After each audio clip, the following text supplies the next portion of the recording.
சுவாமியே சரணமையப்பா. அகிலாண்ட கோடி பிரம்மாண்ட நாயகனே சரணமையப்பா. ஐயப்ப சுவாமியின் மகிமை பாகம் 92. பார்த்தீங்கன்னா, ஐயப்ப சுவாமி கிட்ட எவன் ஒருவன் உண்மையாக ஐயனை 365 நாளும் அவன் சரணத்தை சொல்லி அவன் சதா எவன் நினைக்கிறானோ அவன் இறைவனிடத்தில் ஒப்படைக்கப்பட்டு விட்டான். இறைவன் அவனை தன் பிள்ளையாக தத்தெடுத்து விட்டான். ஏன்னா எல்லாரையும் தத்தெடுக்க முடியாது. ஐயப்ப எவன் ஒருவன் இறைவனிடத்தில் உண்மையாக இருக்கிறானோ அவனை இறைவன் தத்தெடுக்கிறான். எல்லாமே அவன் பிள்ளைங்கதான், எல்லாமே அவன் பிள்ளையா இருக்கலாம். ஆனா துன்ற சோத்துக்கு நன்றியுள்ளனாக இறைவனிடத்தில் இருக்க வேண்டும். அப்படி இறைவனிடத்தில் எவன் நன்றியுள்ளதாக இருக்கிறானோ அவனே குருவாக ஆக்கிறான் இறைவன். அவன் கடவுளாக கூட ஆக்கிறான் இறைவன்.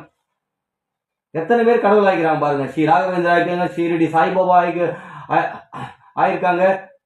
மனிதராக இருந்து எவ்வளோ பேர் சொல்லினே போலாம். ஜீவ சமாதி அடைஞ்சவனை சொல்லிக்கினே போலாம். இவங்களாம் கடவுளோட பிள்ளைகள், கடவுளோட தத்தெடுத்து பட்டவர்கள். முருகனோட பக்தர் பார்த்தா நிறைய பேர் இருக்காங்க, கடவுளால் தத்தெடுப்பு. விநாயகரோட பக்தர்கள் நிறைய பேர் இருக்காங்க, ஐயப்பனோட பக்தர்கள் நிறைய பேர் இருக்காங்க. ஏன்னா சொல்ல வார்த்தைகள் இல்லை. இது ஏன் சொல்ல வரேன்னா, இதுல ஒரு ஆன்மீகமே உணர்ந்திருக்கு. 4 வயசுல ஐயன் மலையை தொட்டவன் தந்த தொடர பாக்கியத்தை ஐயப்பன் எனக்கு கொடுத்தான். இன்னைக்கு 36வது வருஷம் ஐயப்பன் மலைக்கு செல்ல போறேன். 36வது வருஷம். அது பார்த்தீங்கன்னா 2 முக்தி. 18 என்றது ஒரு முக்தி, 36 என்றது 2 முக்தி, 2 18. அப்ப 2வது முக்தி அடைகிறேன். அப்பொழுது ஐயப்ப என்ன குருசாமிக்கு 25வது வருஷம். பாருங்க, 36 ஒரு 25. இத எந்த டைம்ல மாலை போட வைக்கிறான் பாருங்க, அந்த பௌர்ணமி அன்னைக்கு.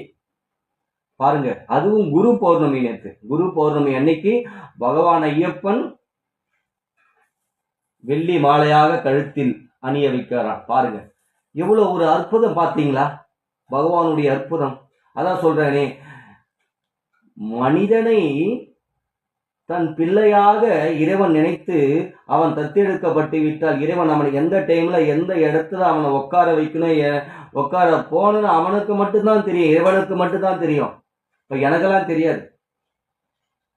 மற்றவனை பத்தி என்கிட்ட சொல்லுவார் ஐயப்பன், என்னை பத்தி முழுக்க முழுக்க அவனுக்கு மட்டும்தான் தெரியும்.